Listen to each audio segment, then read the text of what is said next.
Hey rockers, welcome back to the channel. Happy weekend, man. It's Saturday night going into Sunday morning here in Southern Oregon, USA.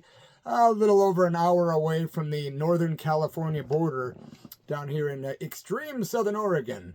Hey man, before I get started, thanks for being here. Please subscribe to the channel if you have not done so. Please give the video a like if you could. Leave a comment if you want. And I'm proud to say I finally got my mail today. For those of you that watch all the videos, you know what I'm talking about. I've been waiting for a package for about 2 weeks from my brother Mooney in Kenosha, Wisconsin, and it arrived today. Hoo-hoo! Stop the presses. Here's Mooney, man. Back in the day, sent me this cool picture of him today. Check it out.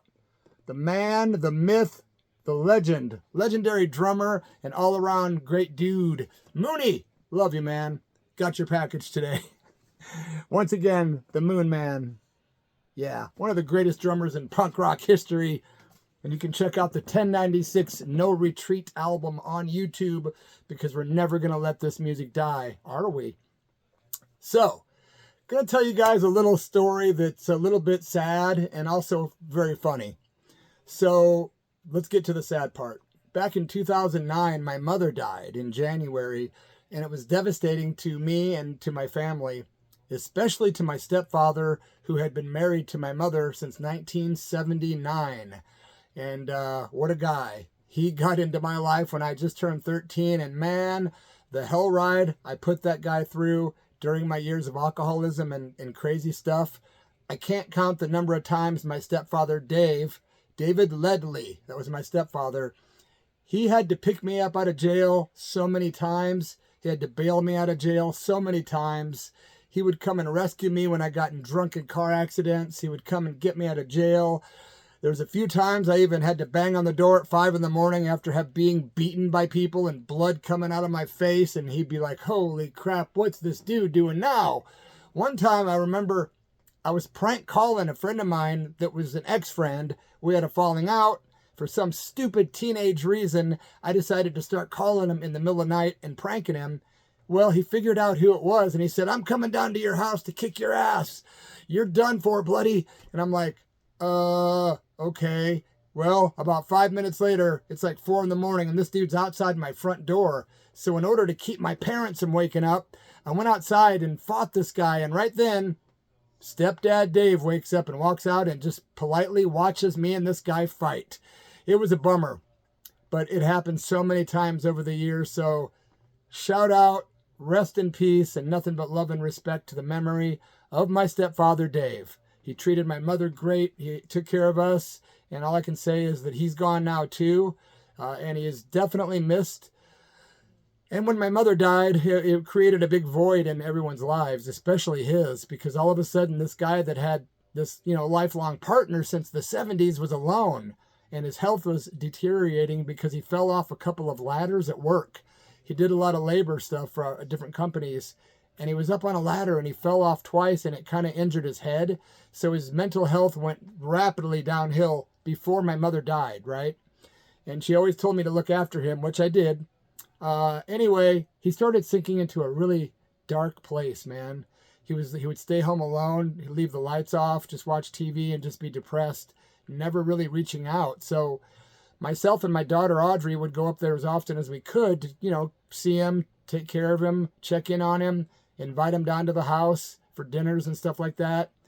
But when Christmas came, it was particularly dark and sad, right? So me and Audrey thought, we've got to go hang out with your grandpa, my stepfather Dave, and go be with him on Christmas Eve. So we did. Well, this is where the story kind of starts shifting. When we first got to the house, it was dark and gloomy. We turned on all the lights. We started making jokes. We were having some food. And he was starting to have a good time knowing we were with him, right? And then my daughter tells me, or maybe it was me. I think it was me that might have had it, but it was medicated tea. My parents loved to drink tea. My mother used to often make sassafras tea back in the early 70s when I was a kid. And it was a very common occurrence in our house to have a pot on the stove with a big sassafras root in it with water, and it would just boil, and the whole house would smell like this awesome sassafras tea. Not sure if you guys are familiar with sassafras tea, but I'm telling you, if you haven't ever had it, you're missing out on one of life's great pleasures. I'm not sure how it is today. I actually was told that sassafras isn't available or illegal or something. I don't believe that, but you never know with the current state of affairs in this crazy, dark-ass world we're living in. But anyway, sassafras tea. I'm sure many of you will make a comment saying that you remember that stuff. It was wonderful. Well, me and Audrey, we get over to my stepdad's house. Like I say, it was dark, but we were going to bring some Christmas cheer no matter what it took. And one thing that all three of us have in common is a dark-ass sense of humor. Well, we kind of played a little joke on stepfather, Grandpa Dave, whatever, and he never knew the difference, but I'll tell you what happened. We were sitting there, and me and my daughter were debating, should we make him some THC tea or not? Will this affect him in a bad way? Are we bad people for doing it? It's not like we're giving him acid or some narcotics or, pouring whiskey in his cup. It was just tea that was, well, it had THC in it, so it got you high. Well, back in the day, my stepfather used to smoke a little bit of weed, kind of here and there, but he kept it away from us. But, when I got older, he told me I used to smoke. So I thought, this can't hurt. If anything, it's going to turn a bleak situation into something fun. And here it is all these years later. This was 2009. Here we are in 2025. Stepfather Dave is long departed, but this memory is still right here in the old head. So we're sitting back. I'm on the love seat. My daughter's on the love seat with me. My stepfather's sitting on his chair. We're watching TV. We're talking. We're cracking jokes. He's actually laughing at this point. After about an hour or two of us hanging out and watching movies and just kicking it, trying to have fun, it's a dark time. We're getting through it together as a family. And all of a sudden, me and Audrey decide, let's do it. Let's get him in a better state of mind than he already is, and maybe he'll have a really good time. Well, we ended up going into the kitchen saying, hey, Dave, would you like some tea? He's like, come to think of it, I think I'd love to have some tea. Excuse me. So I go in the kitchen, I start preparing tea for everybody. I come out, give him a nice little cup and a saucer, and here's your tea, Dave. Here, Audrey, here's yours, and I think I'll have some too. So we're all sitting there sipping tea like a proper clan of Scotsmen. By the way, my legal last name is a Scottish name, and I'm proud to have those Scottish roots.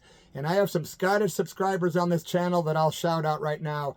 Cheers to you, watching in Scotland. You know who you are. Anyway, we're sipping our tea. Pretty soon, after the jokes and stuff are kind of subsiding, I start noticing that Dave is really in a good mood. About a half hour to an hour later, he's really in a good mood. He's really having fun. And we're sitting there talking. Me and Audrey are looking at each other, wink, wink. And we're realizing we did the right thing. We're all having fun. Even more fun before we had the THC tea, right? So the next thing I know, and this was freaking priceless, Dave says, I think I'll have another glass of tea.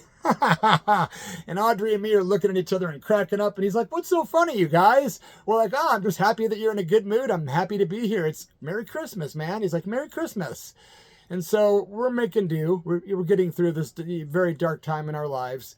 And I go into the kitchen, happy to prepare another glass of tea, or not a glass, but, teacup of tea for Stepdad Dave. And oh my gosh, once I gave it to him, we thought, I think we'll have another glass too, or teacup. Yeah. So we all partake in a second teacup of tea. And boy, Stepdad Dave was making all kinds of jokes. He was getting just absolutely freaking silly. And that's a word I don't ever use. But he's getting silly, man. He's actually having fun. And we can tell he's buzzed because we were buzzed. And next thing you know, it's cup number 2. By the time we got done sipping that tea, we were really finding things to be hilarious because, once you ingest tea that's strong like that, that's got THC in it, you'll either get real tired or you'll just get really goofy. Thank goodness we did not get tired. But all of a sudden, the mood had lifted. Our mission was almost accomplished. Merry freaking Christmas, right? So the spirit of Christmas was in the room. It was definitely in my stepdad, and it was definitely in that cup of tea. Well, 2 cups, right? 2 cups of tea.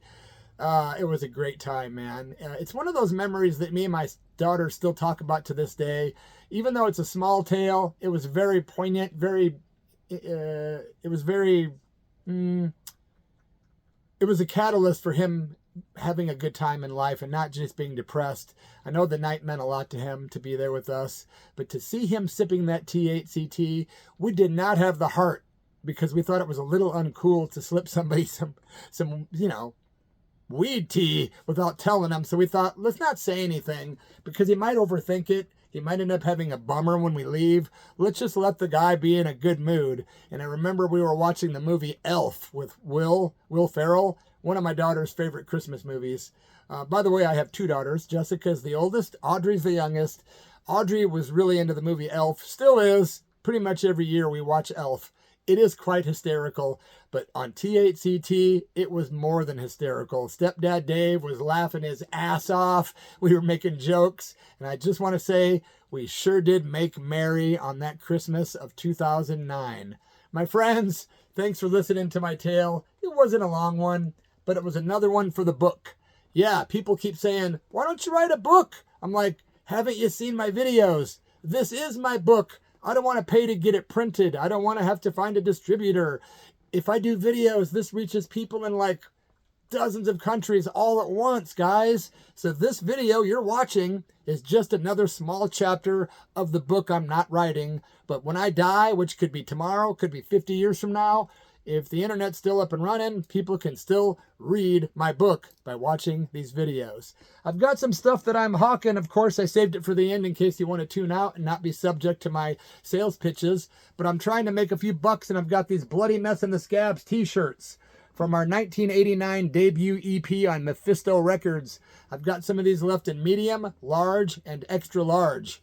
Pretty cool, man. Pretty cool. They're black. And thanks to AJ at Jam Screen Printing and Embroidery in Peoria, Illinois for doing these bad boys. If you want one, my email is in the description area on every video that I put out.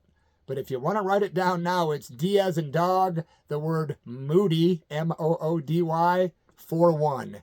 dmoody41 at hotmail.com. I also have my latest and 10th album in 43 years.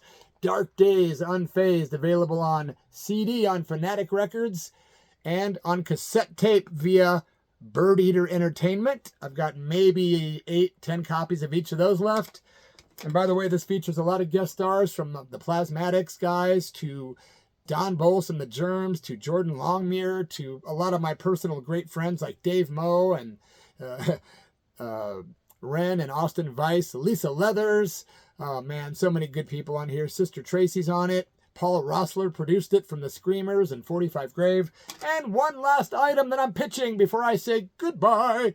This is an album called it's an EP, sorry. 4 tracks, Gigi Allen and Bloody Mess featuring the Scabs. It's called 4 Sheets to the Wind. Only 300 only 300 were made and they were all hand numbered. And this is the cover. 4 Sheets to the Wind, available now on Fanatic Records, which is my record label. So if you're interested in any of these goodies, hit me up in the description area or email me whenever you want. I always answer, and I appreciate every one of you guys for taking the time to watch my videos. Thanks a million, and I'll catch you guys soon, hopefully, as I drop stuff. Oh, and I got to stay hydrated. Friends orders. Yeah, good stuff, man. Cheers, rockers. I think I'll have a 3rd cup of tea.